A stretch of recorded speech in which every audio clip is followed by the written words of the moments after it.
પ્રધાનમંત્રી નરેન્દ્ર મોદી આજે આંધ્રપ્રદેશ અને તમિલનાડુના પ્રવાસે. પુટ્ટાપર્થીમાં પીએમનું ભવ્ય સ્વાગત, સત્ય સાંઈ બાબાને અર્પણ કર્યા શ્રદ્ધાસુમન.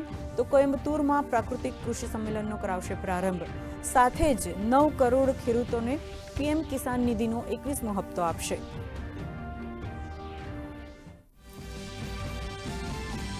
તો બીજી તરફ રાજ્યમાં મુખ્યમંત્રીની ઉપસ્થિતિમાં ગાંધીનગર ખાતે યોજાશે રાજ્યકક્ષાનો કાર્યક્રમ. ગુજરાતના 49.31 લાખથી વધુ ખેડૂત પરિવારોને પીએમ કિસાન નિધિ અંતર્ગત મળશે ₹986 કરોડથી વધુની સહાય.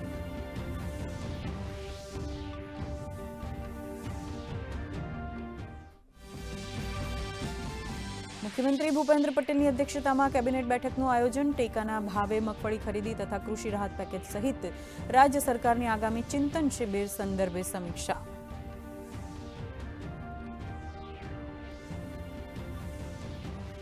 રાજ્ય સરકારના આગામી કાર્યક્રમો અંગે પણ ચર્ચા થઈ શકે તેમ છે. સરદાર એટ 150 યુનિટી માર્ચનું રાજ્યભરમાં આયોજન. કેન્દ્રીય મંત્રી મનસુખ માંડવિયાએ દેશભરમાં ચાલી રહેલ એકતા પદયાત્રા અંગે આપી માહિતી. તો મહીસાગર, વડોદરા સહિત આણંદમાં સાંસદો અને ધારાસભ્યોની આગેવાનીમાં એકતા પદયાત્રાનું આયોજન.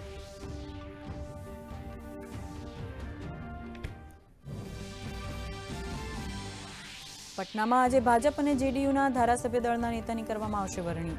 તો આજે એનડીએની સંયુક્ત બેઠક. ઘટક દળોમાં મંત્રીપદને લઈ ફોર્મ્યુલા નક્કી.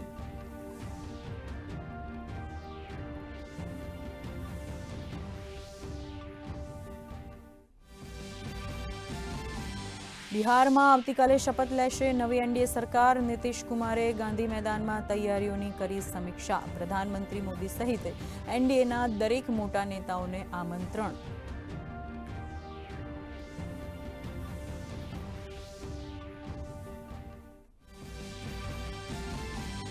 સંયુક્ત રાષ્ટ્રમાં ભારતે કરી સુરક્ષા પરિસર સુધાર પર લાંબા સમયથી ચાલતી અનિર્ણિત ચર્ચાની આલોચના. ભારતે કહ્યું, ઐતિહાસિક અન્યાય દૂર કરવા માટે અન્ય સ્થાયી સદસ્યો જોડવા જરૂરી.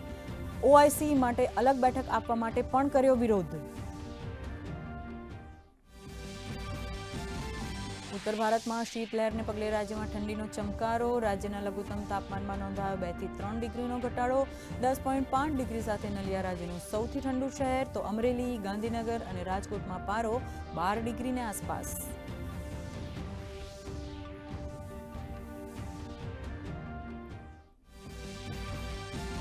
અને વર્લ્ડ બોક્સિંગ કપ ફાઇનલમાં પહોંચી ભારતની 8 મહિલા બોક્સર સુવર્ણ પદક માટે કરશે મુકાબલો.